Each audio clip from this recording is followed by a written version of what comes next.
So, we spoke about, your come up, your involvement in the streets, getting jammed up. Have you ever had any regular jobs? And if so, what were they? And then along that time, between the streets and or having a job, when did you start, to pique your interest about party promotions? How did you get involved in that? All right, I had a regular job when I was, when I dropped out. My mom's actually, when she found out I dropped out, she actually had got me a, she doctored my birth certificate up. She said, you ain't gonna go to school, you gonna work. So she doctored my birth certificate, made it seem like I was 16 years old. And I started working at Marsview Nursing Home on the weekends, Saturday and Sundays. And then I got a job full-time at Seton Hall. She made it seem like I was 18. And the guy used to be like, yo, you're not 18? Why you? I had to look like a baby. Right. Like, you're not 18? I started working at Seton Hall University in '87. Full-time, I was making like $400 a week. I was working in the kitchen, and that's when Seton Hall had went to the championship. Yeah, I think they played Michigan that year. Somebody played, but I used to be on the campus with all of them dudes. They used to come out. We used to be playing basketball on our lunch break. They come out like, yo, watch this girl. I go come out. They come out with girls and everything. But that was the only job I had at that age. And then I started when I got full-time hustling. So what happened was so what's crazy is I didn't even know that y'all had changed our name to Naughty by Nature from New Style. I was in Baltimore. Okay. During that whole time, I was in Baltimore because something that happened with, in the streets, and I had went to Baltimore for like a year or something. And when I kept coming back and forth, that's when they was like, yo, Naughty got a single coming out open. I'm like, who the hell is Naughty? They was like, they was like, New Style. New Style, I was right. like, word, this and other. And when y'all dropped, remember when y'all came out, the closest thing we ever even had to hip hop was seeing when they was bringing the artists to the Civic Center, the rally, Our Lady Help Christian. That was the first. We was on the outside looking in. We was fans, complete fans, loving hip hop. Right? When y'all came out, it was like, holy shit, we got somebody that's right from where we at. That's part of the game. Y'all was blowing up crazy. So y'all really brought East Orange together from up the hill and everything because everybody was going to the shows. We all young, 17, 18 with cars. We following y'all to the shows, 30, 40 deep in cars. Everybody from Walnut and Skills and all of them come with the CRXs. Everybody was just together. Y'all brought the whole East Orange together as one during that time. Right. You know what I'm saying? Everybody was just rolling as one. You know what I'm saying? And it was like, it piqued my interest of hip hop because I wanted to be a rapper too. Right. I used to, everybody know me as Freestyle Freddie later, but I used to freestyle all the time when I was a kid. Right. I used to just freestyle because I wanted to be a rapper. I didn't know how to be a rapper, but I wanted to be a rapper. So I used to just freestyle all the time. So when y'all went from the clubs locally and blew up and started going all around, the little youngest on my block, Slash, Auto, and all of them, they was like, yo, they wanted to rap. So I'm like, yo, let me hear you. I'm like, oh shit, they good. So we used to call ourselves Still Click. Still Click. And they used to call themselves Still Handling. So I'm like, yo, I'm gonna put some money behind y'all, this and the other. So that was where it came from. Right. Them rapping, and then we had got with Vader. So at the time, and then Vader and his boy, they did the Lauryn Hill album. They was originally OCM, got signed to Quincy Jones. Yeah. So during the time, I was putting up money for Vader on the studio, and Kilo Man was putting up money for him in the studio. So I was going around with them, and I'm in the studio, I'm learning, seeing how he making records, he making the records for us, making the records for all of them. I'm going back and forth with meetings with them, going back and forth to DC, doing and that was what piqued my interest. So when they had made their first record with the Still, I was like, oh, everybody was like, yo, that shit hard. Oh. So then they did Knots Landing. Everybody was like, yo, this shit hard. There's another something. I'm like, oh, we got something. So I'm like, what's the best way to try to get on? I said, now I ain't know nothing about party promoter. So I said, yo, if I start doing parties, let them open up, I could start putting them on, people getting to hear them, this and other. And that's how I started the party thing. I didn't know nothing about parties. Wow. So the first, I was like, yo, I'm gonna get an artist. I went up to Sir Richards, booked the venue. I don't know nothing. Booked the venue. I was like, I'm gonna get Duck Down. And that's when they had that song, Duck Down, Homer's with the No, they had that. It was Smith and Wesson I actually had got. Boom, bye bye. Yeah, I had got them. Right, so back then, that's when you used to go to the straight to the labels and pay for the artists. Right. Like you know what I'm saying? I drove straight to New York. Met with Buckshot Shorty. He called me into the office. That's my man. Shout out to Buckshot. Where's my Buckshot Shorty? And what's crazy is, back then, this what, 94 or 95? I think it might have been 94. 95. It was 95. And back then, I went to the office. Buckshot Shorty, he must have realized I don't know what I'm doing, right? Because he was like, yo, this your first job? I'm like, yeah. I was like, yo, come in the office. So I go back into his office. I'm sitting down. He like, yo, he said started schooling me. But to be honest with you, it was foreign. Some people saying to me it was foreign because I don't really know. So he's schooling me about sponsorships. Yo, you got to start getting sponsors. But I took it as another black person, young in the game. He was an executive back then. Right. Seeing what I'm trying to do positive. I guess he looked at it as positive. He's seeing what I'm trying to do and just like, yo, I'm gonna sit him down and give him something. Right. And I respected that because he didn't have to do that. All he had to do was take the money and keep it pushing. But he tried to give me game on this party thing and how I could take it to the next level. So we end up doing a party. Now, mind you, like I said, I don't know what I'm doing. Right. It's a snowstorm hits. Oh. The day, that morning, a full snowstorm. So he called me like, yo, you still want to do the party? I'm thinking I'm gonna lose my money if I don't do the party. I'm like, nah, we still doing it. Yo, around 7 o'clock, I'm talking about full snowstorm. Oh, God. Yo, so they come, he was like, man, you sure? He was like, yeah, they come. I got like 100 people in there. I done lost my money. I'm sitting here, I got the Coogee shirt on. Coogee cost me about 400, 500. I got the Timbs on. I got the leather trench on with the fur collar. My outfit by maybe like 2,000. Right. I done lost all my money because there's only about 100 people in here. But it was, Pep had came. That's when Pep and Tretch was together. They came and everything. And Pep was like, look. She was like, I'm sad, I'm mad, sad, everything. She was like, look, 100 and something people came out in a snowstorm.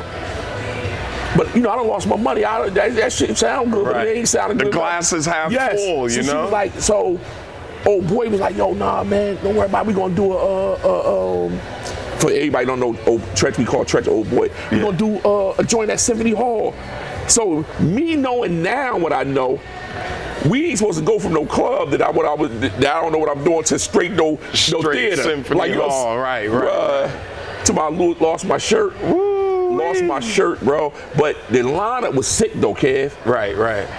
I had Smooth the Hustler and Trigger the Gambler opening. That's when they had that song out, that hot song out. Yeah. Then I had Jay-Z and Foxy coming after them. Wow. Yeah, I went to New York. You booked Jay-Z? Yes. You know how much I paid? $2,000 for Jay-Z and Foxy. $2,000 for Jay-Z? Wait a minute. Yes. We need to make this an exclusive. Yes. Supion had Jay-Z and Foxy Brown for $2,000. For $2,000 at Symphony Hall. $2,000. They had just dropped Ain't No Nigga, right? So I had Smooth the Hustler, Trigger the Gambler opening $1,500. I remember the numbers like it was yesterday. Right. Jay-Z and Foxy was $2,000. I had rolled up to the office. I paid Dame Dash in the office.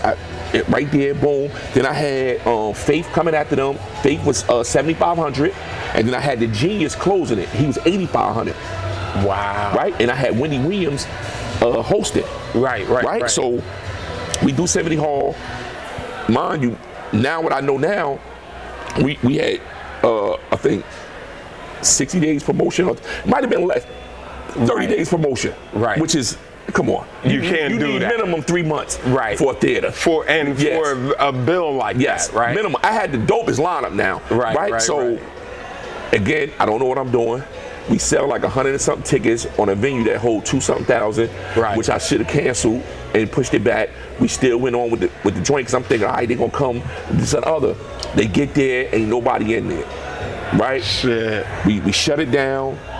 All of them came. Everybody came. Everybody came. The show didn't go on. Tretch cut a check for every last one of them. They back end money because they came. Cut their back end money. We lost our shirt. We lost maybe like 50 grand.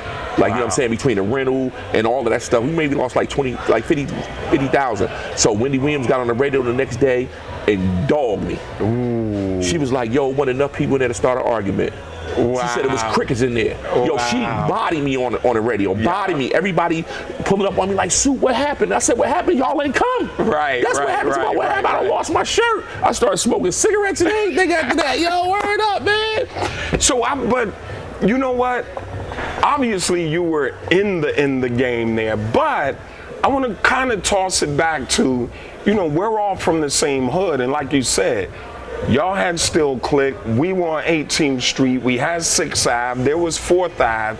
You know, when we transitioned from New Style to Naughty, at what point and what time was it when you guys linked up with us on the music tip to start moving forward and doing that? When was that time? That time on the music tip it was really, the first was when y'all went on tour in 95. Mm-hmm. And then Fam took me on the road on a bus. You know what I'm saying? So that was an initial. Fam from the Rotten Rascals. Fam from the Rotten Rascals. Right. He took me straight off the block, and I was like, man, I'm not going to no road. Me, how much money I'm getting? I'm about to miss all this money. Like, he was like, man, I'm telling you, come on. So I went on the road, got my little 38.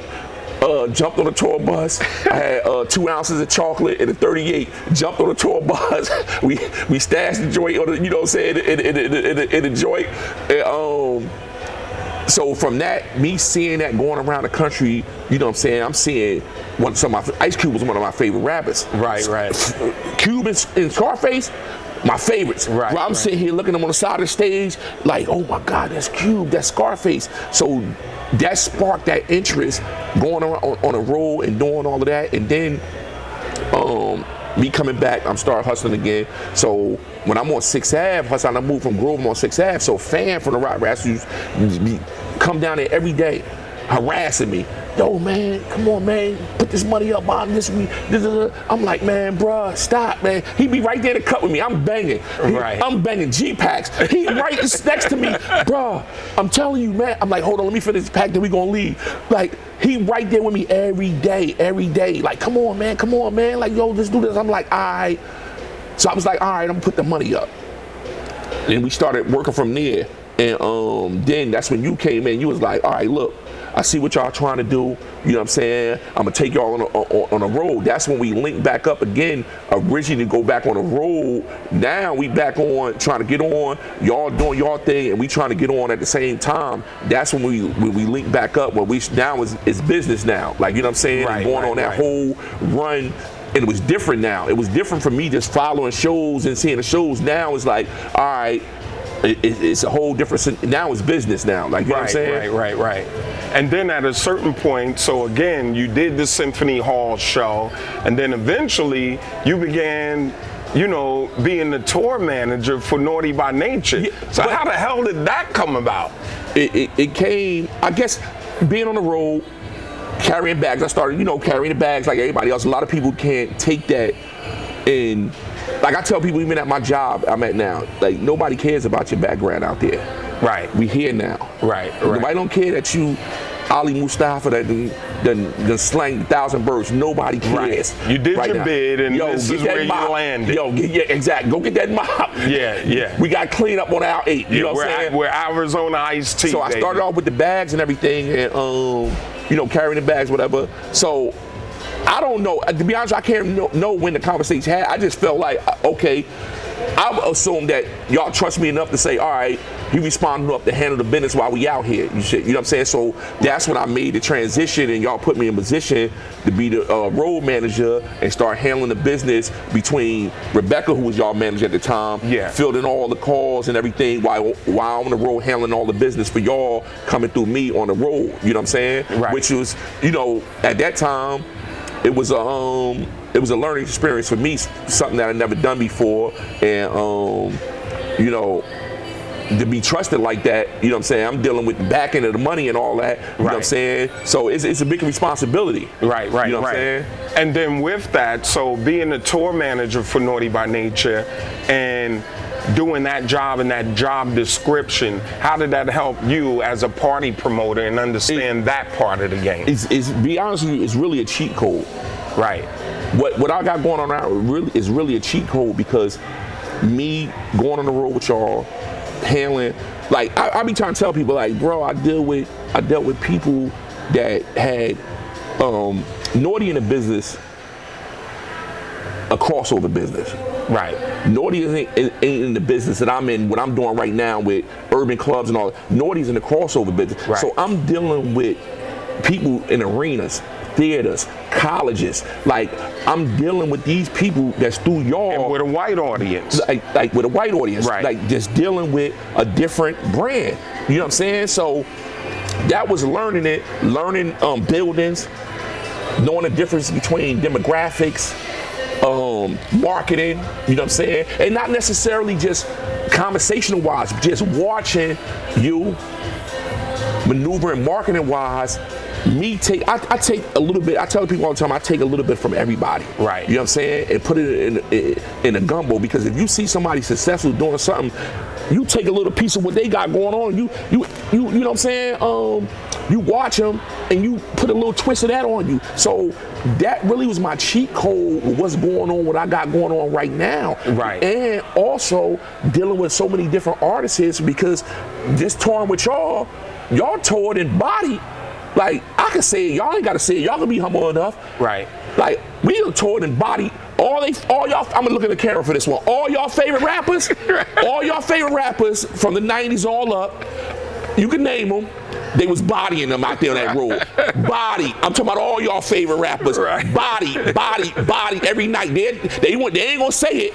They ain't gonna say it on low, but I'm gonna tell you. No, but we know we do. Naughty has always been known for having a high energy show. Yeah. And, you know, from the new style coming up, and we've always had a chip on our shoulder being from Jersey, not being accepted. Yeah. So we were homeless. Like, New York never accepted us. The West Coast never accepted us. So we might as well have been from Alabama or the South. So we always had that Jersey chip on our shoulder. Yeah. But we creatively and artistically made it happen. You saying that, but the crazy thing is, you saying that, right? That's how I feel about this promo. Mm-hmm. Right?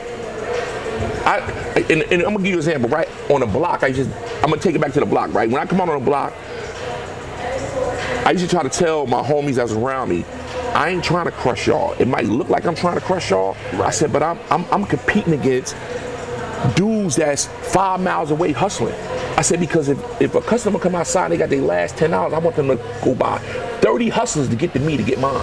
Right. I said, so y'all just collateral damage. Right. You know what I'm saying? Right. Don't think I'm trying to step on y'all. I'm competing against people that's 5 miles away. Right. You know what I'm saying? Right. So that's my chip for Jersey on a promo game. Right. I want Jersey to be recognized on his promo game around the country. You know what I'm saying? Like Curtis Givens is in Memphis. Mm-hmm. You know what I'm saying? Like headliner that's doing Live, mm-hmm. like Alex that's in Atlanta. You know what I'm saying? Larry Monroe that's in New Orleans. You're studying the greats. I study the greats, bro. Right. Like, you know what I'm saying, Kev? I study these dudes who's moving around the country that's doing big things. Because sometimes who motivates the motivator? Right.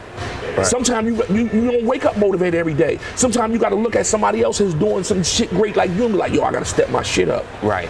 And that's when I study all these dudes, and I'm like, I want to put Jersey on the map like that. I wanted somebody, like, it warms my heart when somebody from Baltimore buy a table from me and come to New Jersey to party. Right. They usually go to New York. Right. When you think of tri-state, you think of everybody going to New York to party. When people coming from other states, they going to the Big Apple. Right. So for somebody from Boston to come down here and buy a section from me, somebody from Ohio to fly down and buy a section from me, that's big for me. Wow. You know what I'm saying? That's crazy. That's big, crazy, bro, because they usually going to the city, the Big Apple to party. Right. You know what I'm saying? They coming to rock in Jersey. So now, Soup, you know, you're getting your rhythm, you're in the promotions game, and you're rocking out, you know? Then you find yourself jammed up again. What the hell happened, yo? What happened was, it started, you know, when I was on the road with y'all, and I was out of control. You know what I'm saying? Like, you don't realize it when you're in the mix of it, but I was out of control, man. I ended up costing y'all a lawsuit when I caught the case in D.C. and did the time in D.C. But that wasn't totally your fault, you know? That's probably a whole nother interview. But the thing about it is it goes back to what I'm saying. When you caught up and you moving with the liquor, the females, the drugs, and all of that, if I was in clearer state of mind. State of mind, I could have handled that better. You could have You know what I'm neutralized saying? it. Exactly. And I not coulda- had your artists get involved in that as a tour I'm manager. supposed to be able to diffuse that before it even happened. You know what I'm saying? But Right. not being in the proper state of mind, and it spiraled out of control. So once I went back to the streets, I started hustling again. So when I was hustling, I was like, I started getting back into the party thing, and it was always, this is the first time I ever just dedicated everything to parties, because it was always, if I went on the road doing the music and everything with y'all, I'm in the streets hustling. So I started doing the party thing again, and I was like, yo, man, I don't want to do the parties till everybody start. It's like rap, like y'all. When y'all start rapping everything, the drug dealers and all that, they didn't want to rap. They didn't think it was cool. Right. Now all the drug dealers want to be rappers. Right. You know what I'm saying? Nobody wanted to rap. Right. You know what I'm saying? Everybody thought it wasn't cool. Like I'm a hustler. I ain't no. You know what I'm saying? Now all the hustlers, you got more fans than you got. You got more artists than you got fans now, because everybody want to be an artist. Yeah. You know what I'm saying? So I was like, everybody wanted to be a promoter. So I'm like, man, I want to do something different. So I'm like, yo, I had an idea. I was with like, we go back to the joint. We always the story of somebody telling. So the dude that actually told on me for the case I caught, my federal case, we used to go to this strip club called Jersey Girls in Elizabeth. Oh, I remember Jersey So we went over there. He took me over there. So I seen that, like, he was a pretty boy, so all the girls used to be on him. So the manager at the club was like, yo, man, why my girls always on you every time you come? So the light bulb went in my head. I said, oh, I got him. I'm sitting back. I told him, I tapped him. I said, yo, tell your man, yo, we want this, we want the spot. He was like, what you mean, what we gonna do? I said, we gonna bring porn stars. Something different, because I wanted to get away from the regular parties. Everybody wanted to do it. I said, I'm gonna start doing strip parties, bring all the porn stars, right? So the dude, he was telling him, he was like, I don't know, we going in every week. I'm like, man, give me the spot. But it's a strip club. But he didn't, the only promoter they had was a Latin promoter on, I think a Tuesday or Thursday, I can't remember. So I said to the manager, I said, well, what's your best night? He said, a Friday. So I'm like, how much you make on your best night? He was like, 10,000. I said, all right, this is what I'm gonna do. Give me your worst night and make it your best night. He was like, what? I said, give me your worst night and make it your best night. He was like, how you gonna do that? I said, I'm gonna tell you what you ain't got in here. I said, you got people in here right now buying beers. Right. I said, I'm gonna bring the drug dealers in here. I said, they gonna spend $1,000 because there ain't no money to them. Right. I said, I'm gonna show you better than I can tell you. He was like, all right, I'm gonna give you a night. I ain't got no porn stars though. right? So I said, damn, we leave. I said, yo, what we gonna be? I don't know no porn stars. Let me go there. He said, I'm gonna call my man. What's Blassingame, the one that owned Black. Oh yeah, Marcus Blassingame. His son Marcus. Marcus. So John is the father. Marcus. So my man knew Marcus. He called Marcus. Was like, yo, man, you know these porn stars? He's like, yeah, my people's Cherokee. He give us Cherokee. He get a number to us for Cherokee. Call her. She was in LA. Was like, yo, how much you cost to book you to do the strip club? She was like, oh, pay for my flight. Boom, boom, boom, $1,500. Right? I'm like, all right, bet. So I knew the party, it was different from the strip club. Parties, I'm going passing out flyers, club to club to the strip club. I can't pass them flyers out like that. I said, I gotta go straight to the dude's blocks. So I already know one thing I know about Cherokee, Sky Black, Booty Boy, any dude that been locked up, got these, got them. Yeah. They got them, right? So I said, I'm going straight to the blocks. So I'm jumping out on dudes' blocks. They looking like, yo, who this dude? I got the flyer before they started doing crazy. Right. Yo, I got Cherokee coming to Jersey Girls. They was like, what?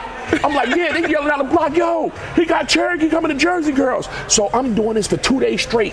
Every block that was jumping, if your block was jumping, getting money, I was on your block with flyers from Cherokee. Right. Now, the dude phone ringing at the club 100 miles an hour. Yo, y'all got Cherokee? So he calls me, Sue, who the hell is Cherokee? I said, I'm like, why? He said, man, I'm getting 100 phone calls asking me, is she really coming? You really got her? You got it, right? I said, bro, I got her. Don't worry about it. We bring Cherokee. His bar make $23,000. The door make $13,000. First he was telling me, Sue, you can't charge $65 a person. I said, watch me. You worry about your money, don't worry about my money. Right. You worry about your money. His bar made $23,000, now it's on. Cherokee say, yo, who y'all got me through? I'm gonna give you my manager number. She got everybody. I'm like, you know Pinky? She was like, yeah, got Pinky number. She charges $2,000. The bar made $33,000. That's the first time I've ever seen somebody leave a strip club in New Jersey with garbage bags of money. Right. She left with $16,000. She made $16,000 on stage. Wow. Right? So it was on. But the whole thing, kid, you know I'm a businessman. I didn't get into it. I got into it because I wanted to break into the porn business. Right. Because it was at that time it was like a $6-7 billion industry.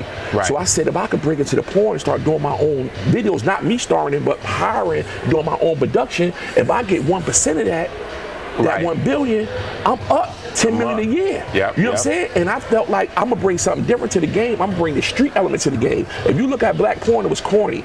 Right. I said, yo, I'm gonna get my dudes who got the 750s and the this and the other. I'm gonna put the real jewelry, Rolexes on them, on the porn stars. And in that industry, they only catered to mainstream looking artists. They always, you know, the black artists get the lowest budgets. So I'm like, yo, I'm gonna put the real Rolex on them. I'm gonna change the game. This is how I'm thinking. So Pinky started giving me the game. Like, yo, this is how much it costs to make a production. This is how much you make. I'm gonna give you the people the 1-900 numbers. She said, you get all the girls that's on welfare, give them a phone number. You get $3. It's $3. You take $1, they get $1, and the company get $1. So I'm putting it together. So now I'm like, yo, I'm gonna start my own dildo line. I'm gonna call it Hood Dick, right? Because all the chicks in the world want hood niggas. They might necessarily want to come to hood to get them, but I got the next best thing. Hood Dick, a real dude with a mold. You know what I'm saying? So I started that movement, but I was still hustling. And I ended up, the feds ended up locking me up. I catch the Fed case, and when I'm in the feds, this what really sparked. So, but we had the DC case, and you had to do time for that. But you came out of that and then caught another Fed case? Yeah, I came out of the DC case. Remember, I'm still on the road with y'all. Right. I'm still out there wilding to the point where it's like, you know what, Soup, you going to sit you down, bro. Right, like you doing too much. You know what I'm saying? So I'm back in the hood. Only thing I got to do is sell drugs. You know what I'm saying? So I started moving again, doing the party, the strip club shit. But the strip club shit was being successful for me. I'm not gonna lie. Right. Jersey Girls is pop. Yo, it was being successful for me. You gave them a whole I started going to the porn conventions. I started traveling. Like Pinky was putting me up on a real live game, how to get this real money. Right. And I started seeing the pimps started bringing their girls to dance on my night. They was like, yo, homie, this is a form of pimping you doing right here. Like, you know what I'm saying? It was about to blow for me, that whole shit, because it was never about doing strip club parties. It was always about breaking into the porn business because it was $1 billion industry. Right. And I said, I said, let me build a relationship. Because anytime you put money in somebody's pocket, real money, they got a different level of respect for you. Exactly. You know what I'm saying? And then the thing about it is, I never tried to have sex with none of them. Right. And when they came, I made sure they were safe. I made sure they got out the club with their money, got back to the hotel, and got to that airport with their money. Right. And one thing about it, if they feel safe around you, they're gonna always love you. So cool, man. You know, what we're learning about you is that a reoccurring theme is that you ended up jammed up in the system, man. But, you know, this time was really your final time coming out of the feds. Then you got back home. I mean, what was the challenge of kind of re-entering into society? As you mentioned, you know, people were like, yo, when you come home, what are you going to do? So what were those challenges? And then when you got back in the party promotions, what was that big event, or what was the main event that made you feel like, you know what, I'm back on and I could really keep this thing going? The challenge, I would say, is not knowing if you could survive in the real world doing the right thing legally. Because when you do shit illegal for so long, you don't know if you could do it the right way and survive legally. Right. That was the mental challenge of getting over that mental hurdle that you can do it. Because I never done it before without the crutch of selling drugs. You know what I'm saying? So that was the initial challenge. And then, you know, another challenge was reinventing myself. Because everybody know me for hustling. You know what I'm saying? So now, you know, I'm going entering into a different world of being legal, being a regular citizen. Now I want to attract that crowd, because before I went away, I had a street crowd for all my parties. Right. I'm not a street dude no more. Right. So now I got to go. I'm trying to cross over to this world of people that's legal. You know what I'm saying? Right. That now I gotta show them I'm a changed person. I can say I'm a changed person, but I gotta show them that. But a lot of those people too, you know, come from the streets and they have converted into the legal some life. of them, but not the females. Right, right. Remember? Because it's all about the females. Right. And this business is based on the big females. Any business is based on females. Right. Movies, anything, because you got to sell it to our business. You got to sell it to the females first, then the kids, then dudes. Yeah. You know, the dudes is the last ones that ever going to jump on board. Exactly. It's the females, and then they bring their kids. And the family drag them into whatever situation. Exactly. So that was the hurdle of getting, and then also coming home, the whole game of party promotion changed. I came from an era of one person got to put 400 or 500 people in the building by themselves. Right. It wasn't, so when I came home, it was 5, 6 people doing parties together. I ain't never seen that before. Right. So I'm like, what the heck is this? 5 people on a party? In my mind, I'm saying, what the hell are they paying, a light bill? How they making money? Right. Like, you know what I'm saying? I couldn't understand it. I'd never seen this before. I'm like, what the hell is this? It was a whole new generation. When I was going for 4.5 years. It was a whole new generation that came, that ushered in. You know what I'm saying? Right. So now the people who, when I left, was doing their numbers, they really wasn't doing it no more. So now I see 4 or 5 people. So I'm saying, I'm by myself. How the hell am I compete against 4 or 5 people? Right. Right. You know what I'm saying? So, and when I was locked up, I said I'm gonna start doing more mature events. So when I came home, I started trying to get back into it, and I didn't have no money. I was broke. So the female I was with, she put the money up. So the first joint I did was like Jada Kiss. I lost her money, about $4,000-5,000, right? Then I did another party. I lost her money again. It was about $3,000-4,000. So you know, I'm in the house. She walking by me looking like this nigga, right? You know, like I'm losing. Like this, she about to change the locks on bro, I'm losing this broad money left and right. Word is born. And then I said to myself, I said, you know what? Everything I said I was going to do before, when I was in there, I came back and tried to resort back to what I was doing before. The street shit. Right. Jada gonna bring the street. I gotta get into what the working people want. Right. What the regular, like, you know what I'm saying? Even though they love Jada too. You know what I'm saying? Because I done did the Jada 3-4 times after that and blew the doors. But mentally and structurally and I didn't know how to go about it because the whole landscape changed. Right. You know what I'm saying? New club owners, promoters, there's 5, 6 people on the bill. I'm trying to figure out how the hell you get around that. So I slowly started doing the old school, get my feet wet. Slowly start doing the old school. So I'm running that for a minute, and then y'all came in with the pool party. Right. And that was the first big event that really like put me back on to let the people know, okay, the people that didn't know who I was. Because now, when you go back, there's a whole new wave of people that's coming up. And the internet was there. Internet. So I remember, you know, when we first locked in, and what you're talking about is the Naughty by Nature pool party. Like, historically, Naughty always had the crazy pool parties at KG's house. Everybody came. Puffy, Nas, AZ, Mike Tyson, yep, Derek Coleman, all the NBA players, everybody. It was dudes that was big time hustlers that couldn't get in Naughty pool parties. Right. So, you know, when we fast forward and you came home, you know, we didn't even own that facility anymore, but Sean Hunter owned the facility, the house. And then, like, our brother Sheed and them did a party there. And then we got with Sean and we was like, yo, we gonna do another Naughty party. It was like our 25th anniversary for something we were celebrating. Yeah. And I remember, like, I was heavy into the internet and I knew you had the streets. So I'm like, yo, Soup, I'm gonna handle the internet, and it was the Eventbrite, you know, thing going on. So I'll promote on the internet. And then I'm like, you got the streets and you'll handle all the tables and all that. And the hand-to-hand, and it's $100, you know, per person, whether you do Eventbrite or get with Soup. And then I was like, yo, Soup, it's like this. I know I got the internet, but you have the option of, you can combine with other promoters or you can handle it yourself.